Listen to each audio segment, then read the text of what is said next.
colocar para gravar então. Deixa eu esperar o pessoal ir entrando aí na sala, né, direitinho, para a gente dar continuidade aí, para a gente encerrar, tá? Mostrar aí só a parte final dos moluscos e já ir para anelídeos já, para vocês, que é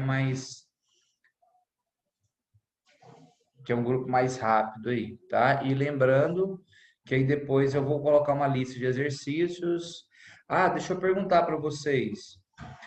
Vocês colocaram para vocês a lista de nematóides e plateumintos, de verminoses? Foi postado? Vocês vão conversar comigo, aí não tem jeito de eu saber, ué, porque aí eu só tenho que repetir ela. Porque ela é uma lista que foi dada para o curso. E geralmente todo o material que estava sendo dado para o curso era dado para vocês também. Então eu preciso que vocês falem para mim.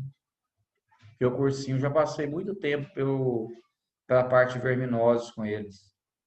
Vocês chegaram a receber algum de verminoses? Eu lembro de uma lista parecida com essa que você falou aí, mas eu vou dar uma olhada aqui e te aviso. Qualquer coisa O nome do grupo. eu coloco de novo. Então, eu vou colocar, porque eu estava pensando, porque a semana passada eu tinha conversado, mas a Mirtz, acho que hoje ela não está em sala aqui, mas eu repito a mesma lista para ela, ela monta e manda para vocês novamente, porque aí vocês fazem essa de plateumintos e nematóides, a parte verminoses, aí depois a gente monta uma de molusco e anelídeo para vocês, tá? E depois artrópode e equinodermo, pegar dois grupos, aí depois só cordados, é o último grupo da zoologia, mais pro finalzinho lá, tá? Então vamos lá, então. Será que está todo mundo? Só 8 alunos? Será que a galera está entrando devagarzinho? Vamos esperar até meio-dia e 5, tá? Para a gente pegar e iniciar. Deixa eu ver quem que está faltando. Camille está aí, a Catherine, a Chiara, Maria Eduarda, o Marum, Matheus, Luiz Renato. Vamos aí, vamos lá, vamos lá, bora lá. Ó, vamos abrir aqui, não vou falar nada não, vamos abrir aqui a pérolazinha lá, ó, formação de pérola. Esse menino é uma pérola, então esse menino é um corpo estranho. Que é isso, hein? A pérola é um corpo estranho, que deposita ali, ó, entre a camada epidérmica e essa camada nacarada, que é a camada do manto. Quanto mais redondinha for o corpo estranho, mais arredondado vai ser a pérola, mais valiosa vai ser. Cadê? Meio de 4. Falta 1 minuto. Falta 1 minute. Enquanto isso, eu vou tomar PITU. Whisky de 4 letras.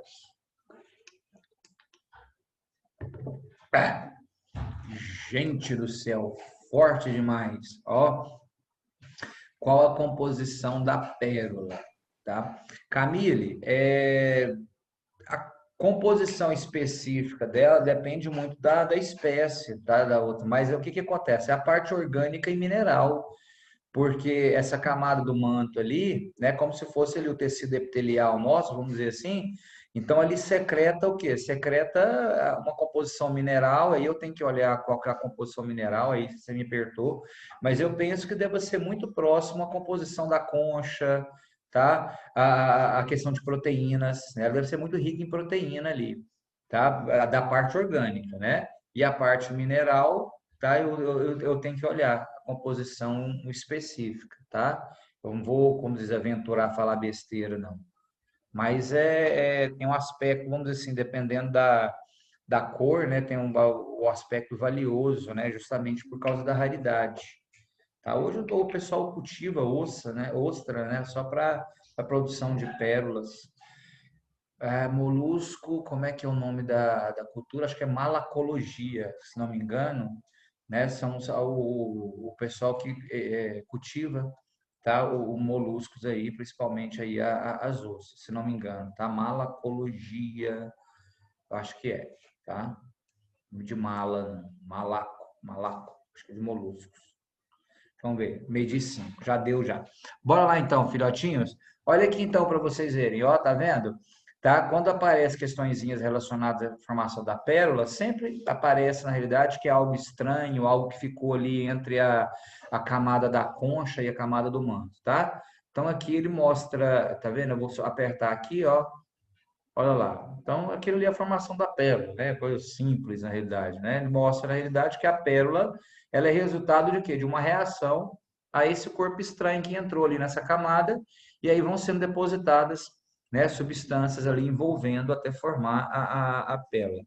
É, olha aqui, ó, acho que aqui o Emily, não, foi a Emily que me perguntou, nossa, desculpa, se não se for, deixa eu falar aqui, Camille, perdão, Camille.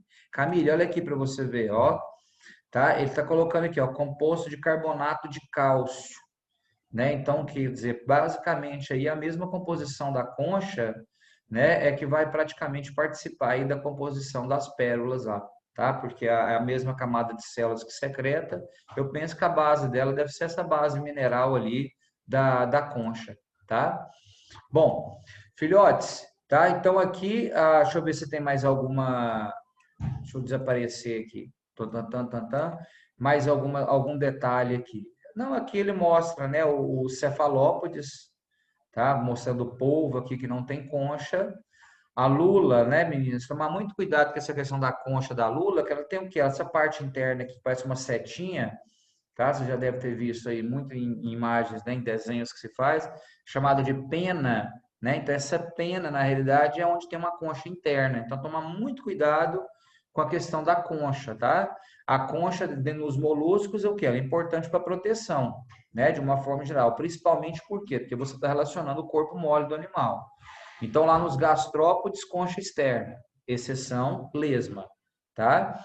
Lá nos bivalves, a gente tem aquelas conchas que formam valvas, né? Que fecham ali e o animal fica lá dentro. Aí nos cefalópodes, polvo não tem concha, lula tem uma concha interna, tá? Bem na extremidade aqui, e esse náutilo aqui apresenta uma concha externa, tá? Então, às vezes, são detalhes ali que, né, podem aparecer para o aluno. Outra coisa, né, que às vezes o aluno pergunta, o polvo secreta, mas a lula, né, secreta é aquela tinta, né? Então aquela estrutura é usada o quê? Na proteção, né, para tentar afugentar algum predador, né, para tentar confundi-lo ali na hora de fugir, né? Ou até mesmo em algumas situações para o quê? Para pegar uma presa, a presa fica perdida, né? Porque não consegue enxergar no meio daquela tinta escura, aí o polvo consegue capturar, já que são animais predadores. Outra característica importante que a gente tem aqui no cefalópodes, tá? A questão desses cromatóforos aqui, ó, tá? Que são o quê? Que são células, né, pigmentosas ali, vamos falar assim, que dá para caracterizar uma coloração diferente, né? Inclusive, alguns polvos tendo uma capacidade de camuflar, né? Dependendo ali das condições de substrato do oceano, tal, ele consegue ir através desses cromatóforos, tá? Ou também chamado de cromatóforos, adquirir colorações diferentes. E essa coloração diferente acaba servindo pelo animal como camuflagem. Você já deve ter assistido, né, filmes, por exemplo, eu não sei qual que é, mas eu já acompanhei muito desenhos com meus meninos quando eram pequenos, e eu gostava sempre desses desenhos que lançavam. E não sei qual que é que desenho que mostra lá no fundo dos oceanos, né, aquele domínio ali por alguns polvos, né? O polvo, na realidade, é como sendo um pensante, né? Aquele mais inteligente, né? Então, isso daí tem um fundo de verdade, tá? Que, inclusive, na realidade, os caras, o quê? Os caras comprovaram, tá? Que o sistema nervoso dos cefalópodes, né, no caso do polvo ali, é muito mais complexo, inclusive com o olho do polvo, na realidade, sendo muito semelhante ao olho humano, né? Então, a capacidade de enxergar, de formar imagens, tá? A questão da capacidade de, inclusive, de inteligência, tá? Então, assim, para situações, por exemplo, em laboratório, aonde perceber que o polvo ele consegue assimilar algumas tarefas ali e nessa assimilação de tarefas, os caras associam ali uma pequena inteligência para o animal, tá? Claro que não chega, né? A gente tem uma capacidade de raciocínio ali. Então, só para falar, por exemplo, esses detalhes que tem às vezes dentro do grupo como um todo, tá? Então, os mais complexos, os mais evoluídos, né? É os que têm sistema circulatório fechado, é o que tem um sistema nervoso mais desenvolvido, né?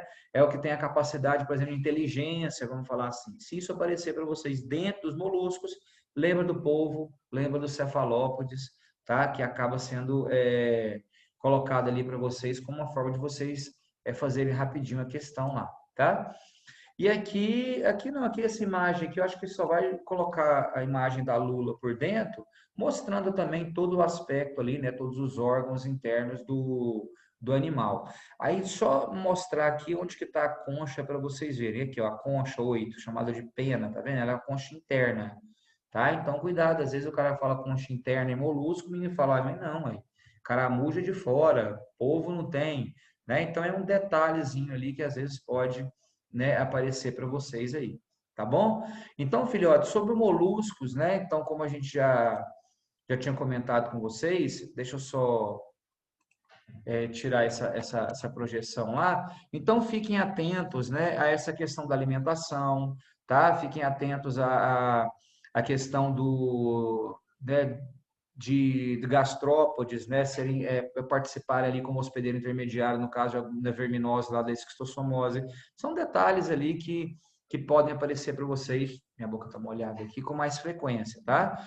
A filtração, aquela questão dos bivalvos como filtradores, e aí associar aí a problemas ambientais, como a questão da poluição de água, né, que sempre é um problema que é abordado aí nas provas para vocês, tá? Então, são assim, são detalhes, né, que a gente costuma, vamos dizer assim, ver com mais frequência nas provas. Caso contrário, o cara tem que fazer pergunta muito específica do grupo, que eu acho que é mais difícil aparecer, por exemplo, numa prova como no Enem, tá? Então, depois vocês vão dar uma olhadinha, eu vou disponibilizar esses slides para vocês, e aí vocês ficam tranquilos aí para pegar as informações. E tem que estudar, né? O diferencial, vocês sabem aí que é questão de estudar, né? Zoologia tem muita informação, né? Então, principalmente aí, se a gente for caracterizar os invertebrados, tá? Bom, filhotes, próximo filo, né? Anelídeo. Qual que é a principal característica? Está até destacado aqui, ó, né? Que eu até estava conversando com a colega lá, por que que os caras gostam de colocar, né, o anelídeo à frente dos moluscos? Um dos critérios é justamente essa divisão de corpo. Por quê? Porque ela vai ser bem nítida também, né? Um fator interessante, importante nos artrópodes, né? Então, por isso que às vezes o artrópode não é trazido antes, até mesmo pela questão do sistema circulatório, como a gente falou para vocês, isso é um detalhe. Agora, essa divisão do corpo, ela influencia muito, né? Principalmente o que? Acomodação de órgãos, né? Então, a metameria, ela começa nos anelídeos e também pode ser observada nos artrópodes. É claro que nos artrópodes, geralmente os caras não colocam metâmeros, né? Eles não falam, corpo metamerizado. Às vezes lá eles utilizam tagmas, né, que é o corpo, na realidade, dividido ali em regiões. Essas regiões é cabeça, tórax, abdômen, né, ou a fusão do do tórax com o abdômen, desculpa, fusão da cabeça com o tórax, né, chamado cefalotórax, tá? Então eu destaco aqui a metameria como um detalhe que às vezes numa questãozinha objetiva aparece lá, e aí o aluno já direciona ali para qual filo ele esteja fazendo referência, tá? Aqui, ó, triblástico para frente. Todo mundo o quê? Desculpa, triblástico para frente. Plateuminto para frente, todo mundo triblástico. Molusco para frente, todo mundo celomado.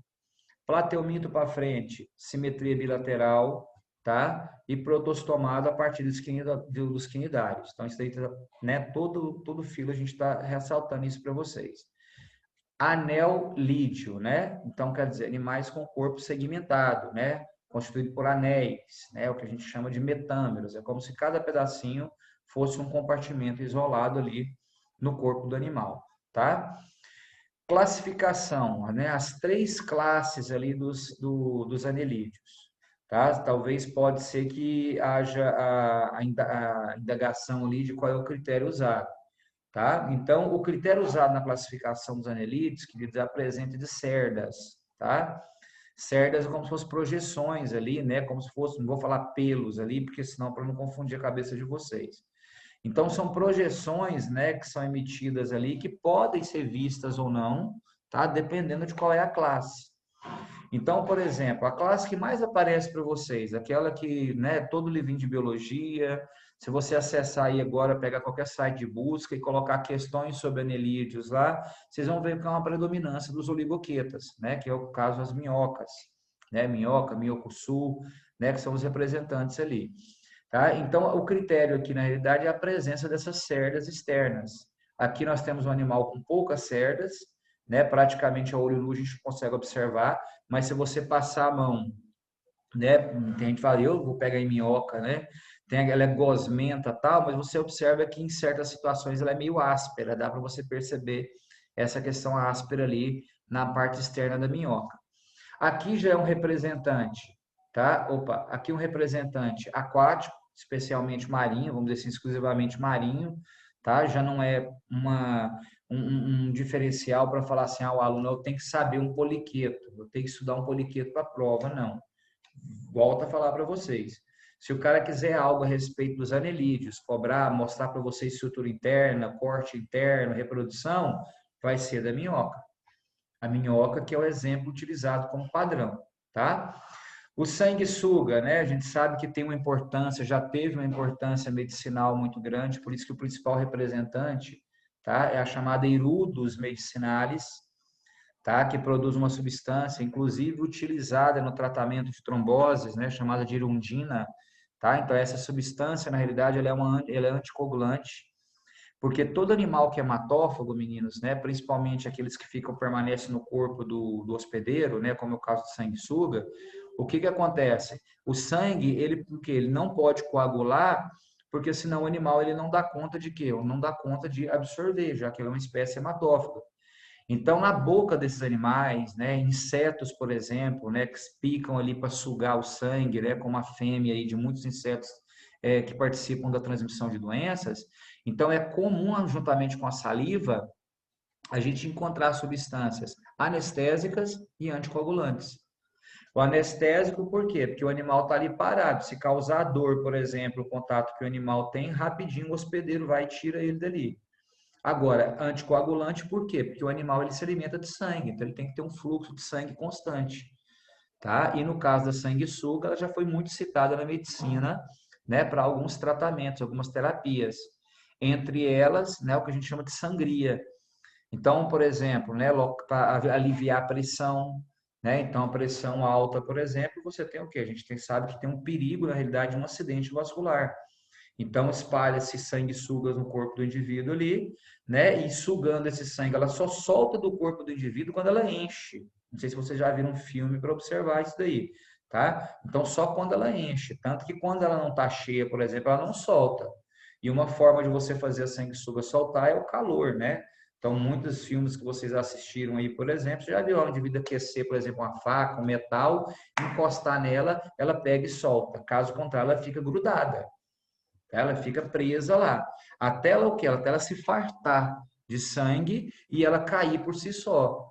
Aí ela fica lá no local, lá geralmente locais pantanosos, né? Até acontecer essa digestão. Enquanto não acontecer essa digestão, né? Todinha ela desce esvaziada, ela não vai o quê? Ela não vai buscar um novo hospedeiro como fonte de alimento. Então isso é detalhe, tá? E sempre aparece nos livros de biologia quando a gente encontra desenho de sanguessuga, imagem também próximo a ferimentos, ou às vezes uma cirurgia. É muito comum uma cirurgia onde você tem a ruptura de vários tecidos, corte de vários tecidos, ocorreu o quê? Ocorreu o extravasamento do plasma e ficar aquele edema. Então é muito comum ficar um inchaço no local de uma cirurgia, né? Então antigamente também se usava o quê? Se usava o sanguessuga nesses locais ali próximo onde tem o corte da cirurgia. Por quê? Porque ela pega e acaba sugando o líquido que está ali no meio dos tecidos, tá? Então, assim, é um detalhe, né, da sanguessuga sendo usado na medicina, tá? Então, fora isso, a minhoca é o referencial. E aí, o que que a gente tem que lembrar da minhoca, na realidade? Importância ecológica, né? Hoje, minhoca, por exemplo, né, a construção de minhocários, né, é muito comum em faculdades, é muito comum em escolas, para até mesmo o quê? Para até mesmo utilizar da produção do humus pela minhoca nas hortas, né? Aquelas hortas como é que a gente fala, gente? Ai, fugiu da cabeça agora. Comunitárias, as hortas comunitárias, né? Então, quer dizer, até tem um minhocário, às vezes, na escola, para você estar utilizando, na realidade, desses animais e do humus produzido para gerar ali um fertilizante natural, tá? Lembrando que quando aparece em prova questõezinhas mostrando a importância das minhocas para o solo, lembra que as minhocas são animais detritívoros, né? Então, elas se alimentam de detritos. E nesse alimentar de detritos, ela acaba promovendo uma reciclagem, tá? A minhoca não é decompositora, não. O processo de decomposição ele é realizado por fungos e bactérias, tá? Inclusive, né, juntamente com o humus da minhoca, ocorre o que? Uma concentração muito grande de nitrogênio no solo. Então, os caras podem colocar que as minhocas também têm uma importância no ciclo do nitrogênio. Mas não é fazendo aquelas etapas do ciclo, não.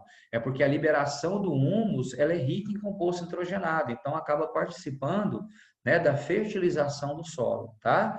E a minhoca, né, adentrando ao solo e furando galerias, ela favorece o quê? Um processo chamado de aeração, que é a entrada de ar, a circulação de ar. E a circulação de ar no solo ela é importante, por quê? Porque geralmente a gente fala que um solo é fértil quando ele é propício para o plantio, né? E nós já estudamos botânica, nós já vimos que raiz tem que respirar, né? E a respiração ela é favorecida a partir do momento que o solo ele tem o quê? Ele tem aberturas, né? Ele tem o quê? Galerias ali para circular não só a água para infiltrar, mas também o ar, tá bom? Então fica aí, né, a respeito dos anelídeos de uma forma geral, esses dois detalhes, vamos dizer assim, geral.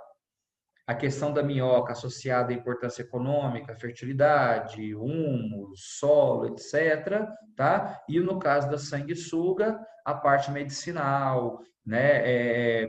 Tratamento de trombose, né? Porque a trombose é a formação de coágulos. E aí a saliva da sanguessuga tem muita substância anticoagulante, tá? Então são detalhes ali que pode aparecer de uma forma geral. Caso contrário, tá? A gente vai especificamente para o grupo dos anelídeos, tá? Então, qual outro detalhezinho, né, a respeito, tá vendo que a minhoca ela acaba sendo um referencial, né, que a gente tem que ficar atento. De nematóides para frente, igual a gente falou, né, nematóide, molusco, anelídeo, artrópode, equinoderme cordado, todo mundo tem sistema digestório completo, boca e ânus. Agora, tem um detalhe aqui nas minhocas, no sistema digestório, que às vezes quando aparece, o menino pensa o quê? Fala, pô, não, eu só lembro disso em ave. É só em ave que a gente fala de papo e moela. Tem que tomar muito cuidado, tá? Os dois grupos que a gente encontra dentro da zoologia, onde cita essas dilatações do sistema digestório, né? O papo é uma dilatação para armazenamento de alimento, tá? E a moela trituradão, é para trituração.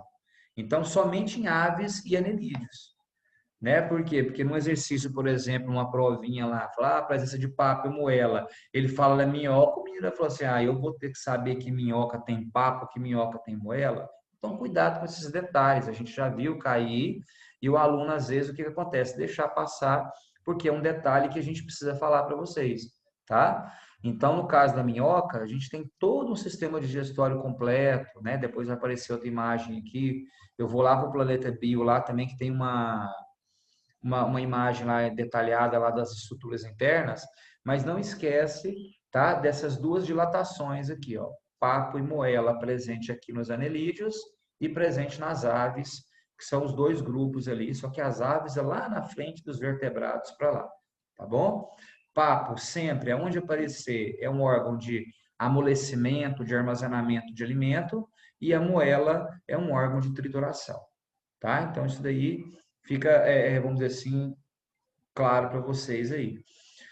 Outro aspecto, tá, que eu gosto de comentar também, que é um detalhe que eu já vi muito aparecer em provas, meninos, é a questão seguinte, a dos corações da minhoca. Eu sempre falo isso daí, tá? Aí o menino já começa a falar assim, pô, mas corações, coração geralmente é um órgão só, tá? Então, eu vou mostrar para vocês também mais detalhado ali no site lá do Planeta Bio, que o que que acontece? O que as minhocas apresentam na realidade é um sistema circulatório fechado, todo fechado, né? Então, vaso dorsal e vaso ventral. Então, tá, o sangue está circulando. Aqui eu posso falar de sangue, Por que que geralmente a gente fala de sangue aqui, né? Quem já pegou uma minhoca ali, vai pescar lá, às vezes cortou a minhoquinha lá, viu lá o vermelhinho do sangue saindo. Porque aqui eu tenho hemoglobina. Então é o primeiro grupo de invertebrados aqui que a gente pode usar o termo sangue. Os outros ninguém fala de sangue. O outro a gente fala de quê? De hemolinfa, é de líquido circulatório. Então falou de sangue e você viu que está dentro do contexto de invertebrados, né? Então lembra, tá, dos anelídeos ali. Por quê? Porque aqui tem hemoglobina, tá? Então o sistema circulatório ele é tudo fechado. E aqui, na realidade, quando se fala em coração ou corações, então, na realidade, não é um coração, um órgão musculoso. O que acontece aqui é um conjunto de 5 vasos, meninos. Esses vasos eles têm capacidade pulsátil, ou seja, são vasos que têm capacidade de contrair. E no sistema circulatório, quem tem capacidade de contrair, né, para quê? Para dar a movimentação do sangue no interior dos vasos é o coração. Então, os caras colocam muito isso daí, às vezes, em prova, né? Se você pegar e colocar ali em sites de busca, para você ver sistema circulatório, coloca lá corações da minhoca, mas na realidade não são corações, tá? São vasos que têm essa capacidade de quê? De contrair e fazer com que esse sangue ele vai circular por todo o corpo do animal. Então, aqui todos os anelídeos têm sistema circulatório fechado, tá? E aqui a respiração cutânea, ela é mais evidente.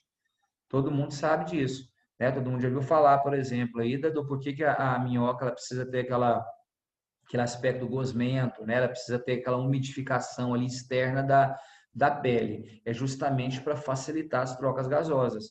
E lembra que o Ti falou para vocês, né? Que normalmente define-se que a respiração cutânea, né? Aquela troca gasosa que envolve diretamente os vasos. E esse animal, na realidade, ele já está o quê? Ele já está cheio de vasos ali próximo da pele. Então, as trocas gasosas estão acontecendo, oxigênio passando do meio, né, passando pela pele e indo parar na corrente sanguínea desse animal, né, e o gás carbônico sendo eliminado. Então, você tem uma participação direta, tá, do sistema o quê? Do sistema circulatório na respiração. Tem exceção? Tem. Qual que é a exceção? Aquele poliqueto que a gente falou para vocês, ele é aquático. Então, se o animal é aquático, a respiração é branquial, tá? Se ele é terrestre, aí no caso aqui a respiração ela é cutânea. Então, não tem respiração pulmonar. A gente não fala respiração pulmonar aqui, tá? Deixa eu ver aqui algum outro detalhe que eu vou mostrar depois, tá? Não vou entrar em artrópode, não. Aqui era só falta um pedaço dessa aula. Aqui eu quero entrar aqui para mostrar para vocês, ó, anelídeos aqui, ó. Por esse site aqui, porque dá para a gente ver muita informaçãozinha, tá? Tem até a reprodução da minhoca para a gente ficar atento. Então, aqui tudo que eu falei para vocês, tá? A respeito das características gerais. Os 3 grupos aqui, ó, a minhoca, né, pertencente, a gente fala os oligoquetas, esse poliqueto, né, que a gente tem um grupo chamado, o grupo dos poliquetas, que é aquela espécie aquática, tá? E o sanguessuga ali com sua importância medicinal. Aqui, mais uma imagem mostrando ali esses representantes, tá vendo? Há muita cerda, sem cerda, pouca cerda. Então, quer dizer, é o detalhe da classificação, né? Que se porventura aí aparecer para vocês qual é o critério usado na classificação dos anelídeos, né? Tá? Oligoqueta, no caso da minhoca, pouca cerda. A gente nem percebe que essas cerdas estão presentes, olha lá, ó, tá? Elas praticamente eles são microscópicas, mas são importantes para o animal conseguir o quê? Se movimentar. Lembro, acho que foi na aula passada, ou na aula sobre vermes, que um aluno, eu não sei se foi do curso, se foi vocês, que falou de esqueleto hidrostático. O esqueleto hidrostático, queridos, tá? Ele é o que? Ele aparece muito no caso dos vermes e no caso dos anelídeos. Por quê? Porque como não tem uma estrutura óssea, uma estrutura resistente, então no caso da minhoca, por exemplo, ela precisa se deslocar, né? E o que dá pressão na realidade, né? Para o quê? Para esse deslocamento é justamente o quê? O líquido celomático, né? Porque a gente tem animais celomáticos, né? A gente já falou para vocês de moluscos para frente. Então, falou de esqueleto hidrostático, tá? Lembra na realidade que é o líquido celomático que dá pressão interna aí nas cavidades do animal, fazendo com que o animal consiga se deslocar. E essas cerdas aqui, ó, tá? Por mais que sejam pequenininhas ali, ela acaba aumentando o atrito e fazendo com que a minhoca consiga perfurar. Quem já viu a minhoca, às vezes, quando tenta pegar ali, ela rapidinho ela entra, né? Ela encurta ali rapidinho, se esconde novamente, né? E se você não for rápido demais, ela acaba se movimentando rápido no interior do solo ali, tá? Justamente por causa dessa associação, essa musculatura associada com essa pressão hidrostática ali e essas cerdas que ela utiliza para se deslocar, tá? Aqui, meninos, não é só um corte interno, não é um detalhe para vocês, né? Colocar quais são as principais estruturas de uma minhoca lá, então quem quiser fica à vontade depois para olhar. Aí que o sistema digestório, ó, completo, tá vendo? E aqui pode ver que ele vai destacar, né, as duas estruturas ali que eu falei para vocês, tá vendo? O papo e a moela. Tá? Então, é claro que ninguém vai te perguntar sobre o que, se tem esôfago, se tem estômago, se tem intestino, né? Por quê? Porque na realidade a gente tem um tubo digestório. E esse tubo digestório, a tendência dele é o quê? É ele se alongar ao longo do corpo dos animais, inclusive do nosso, né? O tubo digestório nosso, na realidade, se a gente pegar, quando vai estudar o sistema digestório humano, a gente fala tubo digestivo, tubo digestório, né? Onde você tem o quê? Você tem boca, esôfago, estômago, né? Intestino. E tem os órgãos anexos ali. Então, o estômago, na realidade, o intestino, nada mais é do que dilatações. Então, são modificações que acontecem nesse tubo. Então, o papo e a moela são o quê? São dilatações, são modificações que ocorrem no tubo. Por quê? Porque o trajeto do alimento é um só. E quanto mais tempo o alimento fica retido, né, nesse sistema digestório, o aproveitamento dos nutrientes ele é maior. Tá? Então, no caso aqui, um animal que tem sistema digestório, tá, completo também. Deixa eu ver se tem alguma imagem ali. Olha aqui, tá vendo o coração que eu falei para vocês? 5. Os caras falam, olha lá, ó. 1, 2, 3, 4, 5. Então, pode observar na realidade que não é coração. Se você olhar aqui, ó, olha os vasos sanguíneos, tá vendo? Então, eu tenho vaso dorsal e vaso ventral. Foi mal para minha net, bugou. Não, tranquilo, a minha também aqui tava caindo, mas que bom, né? Bom que você chegou aí, só que você perdeu muita informação, Maria Eduarda, mas está gravando a aula, torcer para não dar problema aí, eu vou disponibilizar daqui a pouco para Mirtes, tá? Então, tá vendo? Olha, um conjunto de vasos dorsais, ventrais, tá? E vasos transversais, tá vendo? Olha aqui, ó, ligando entre eles. Aí pode observar, tá vendo ali, ó, vaso transversal, tal, e quando chega aqui, esse aqui é mais gordinho, né? Então, por que, na realidade? Porque esses vasos mais próximos da cabeça, eles têm essa capacidade de quê? De contrair.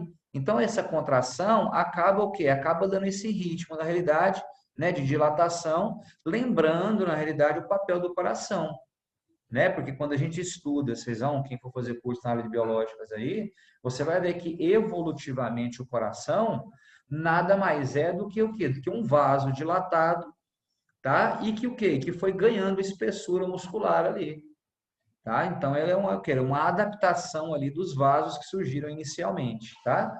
Então tá aqui, ó, situado próximo à cabeça da minhoca, os caras às vezes chamam de corações laterais, né? Aí é onde o aluno às vezes pode ter aquela dúvida que eu falei para vocês. Mas fiquem atentos, né? Esses corações laterais, na realidade, nada mais são do que vasos que conseguem o quê? Impulsionar o sangue e fazer com que ele percorra todo esse trajeto no corpo do animal, tá? Então, vasos dorsais, vasos ventrais, vasos laterais.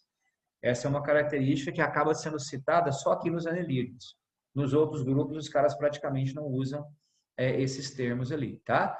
Aqui a gente falou da hemoglobina para vocês, né? Então, é comum, às vezes, o cara usar o termo sangue, tá? Pigmentação vermelha, coloração vermelha, tá? Então, é muito comum aparecer isso daí também. Aqui os nefrídeos, eu vou perguntar para vocês agora, tá vendo? Essa estrutura que está aí, que é um nefrídeo, que também era observado lá nos moluscos, tá? E que aqui, cada pedacinho, cada metâmero do corpo da minhoca, a minhoca é como se ela fosse várias cavidades ali, né? Vários pedacinhos separados. Tem um par de nefrídeos, tá? O nefrídeo é isso daí. O que o nefrídeo lembra para vocês? Alguém quer abrir o áudio e falar para mim?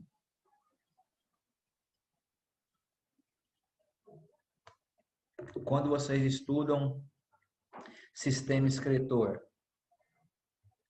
o professor vai falar de sistema renal, o que ele coloca lá para você? Aonde acontece a filtração nos rins? Qual é a estrutura responsável pela filtração nos rins dos vertebrados? Vamos ver aqui, alguém escreveu. Deixa eu olhar lá. Os néfrons. Isso mesmo, Camille. Olha a imagem dele para você ver. É a imagem do néfron. Aqui o que? A estrutura por onde o quê? Só que aqui, é claro, né? Que a gente está mostrando o quê? Uma unidade isolada. Mas está vendo a semelhança? Aqui, se a gente pegar o néfron lá no sistema excretor, o sangue chega por aqui. Aqui vai acontecer aquela filtração glomerular, né? E aí, ao longo de todo esse trajeto aqui, ó, né, passando pela parte, né, distal, proximal, depois a alça de Henle, vamos dizer assim, né? Aí leva lá para o tubo coletor, aonde vai acontecer a eliminação da urina. Então, tá vendo a semelhança do nefrídeo, né? Então, nefrídeo, néfron. Tá? Por quê? Porque tem uma região, toda a estrutura excretora, ela tem o quê? Ela tem um local na proximal que é de captura do excreta. Aí ela precisa conduzir esse excreta até fora do corpo do animal, né? Então, nesse caso aqui, sempre o quê? Um polo excretor. Sempre um local de captura, qualquer que seja ele, celoflama, os renetes, os hematóides, os nefrídeos que a gente vai falar aqui, sempre vai ter uma região para captar o excreta, tubo para conduzir e um polo excretor. Então, quando aparecer polo excretor, pode ir sem medo de ser feliz, que é a excreção de invertebrados. Porque nos vertebrados, a gente tem o quê? A gente tem a participação, na realidade, de todo o sistema renal, né? Cair com a presença dos ureteres, bexiga e etc, né? Aí já é algo mais complexo. Aqui, na realidade, é algo que mostra ali, na realidade, a evolução lá na frente, né?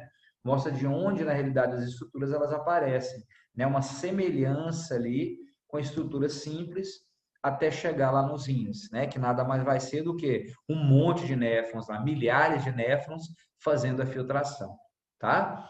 Então, tá aí, obrigado, Camille, pela participação aí, tá? Então, olha aqui, sistema ganglionar, sistema nervoso, não mudou em nada, tá? Então, continua, gânglio, toda vez que falar de sistema ganglionar, lembra, gânglios e cordões nervosos, isso sempre vai aparecer, tá? Gânglio e cordão nervoso. Gânglio concentrado na cabeça, espalhado pelo corpo animal, então isso é padrão dos invertebrados, exceto quinidários, que é difuso. E de vertebrados para lá, aí é sistema nervoso central e periférico, tá? Então é fácil fazer essa distinção ali. A reprodução da minhoca, querido, já foi cobrado também muito. Vamos ver se dá tempo a gente falar para vocês aqui. Preste atenção, as minhocas são animais monóicos, mas mesmo sendo monóico, ela realiza fecundação cruzada. Nas minhocas acontece um fenômeno, filhotes, chamado de dicogamia. O que é dicogamia? Né? O amadurecimento sexual masculino e feminino acontece em época diferente. Quando a minhoca está o quê? Está na época da reprodução, tá? Quem amadurece primeiro é a parte masculina, tá? Então, olha só tanto que é interessante. Tá vendo aqui, ó? O que acontece? Quando a minhoca, então não tem minhoco não existe minhoco não, porque a minhoca tem os dois sexos. Só que no primeiro momento, o que é amadurecido na realidade? Tá? O órgão masculino para produzir espermatozoide. Então, essa minhoquinha aqui, eu dou o espermatozoide para essa doa para essa. Aqui pela extremidade da cabeça aqui, ó. Tá? Então, há uma troca de espermatozoides. Quando a troca de espermatozoides, nessa região aqui próximo da cabeça, ó meninas, chamada de clitelo, aqui vai formar um casulo. Então, esse casulo no interior dele, tá vendo esses porinhos aqui, ó, vermelhinhos? É daqui que vão ser produzidos os óvulos. Então, olha só, a minhoca ela já trocou espermatozoide com a outra e lá dentro do casulo vai formar os óvulos. Quando esse casulo, aí esse casulo ele vem soltando e passando aqui pela ponta da cabeça da minhoca. Quando ele vai passando para cá pela extremidade da cabeça da minhoca, os espermatozoides que já estão lá armazenados fecundam esses óvulos. E aí eu acho que vai acabar a nossa aulinha, não quero cortar. Na próxima aula eu só finalizo isso e a gente vai nos artrópodes para vocês, tá bom? Meninas, bom final de semana, tá? Obrigado pela atenção de vocês, desculpa aí pelas quedas da internet, mas semana que vem a gente continua e já vai caminhando aí praticamente para os últimos filos da zoologia. Falou?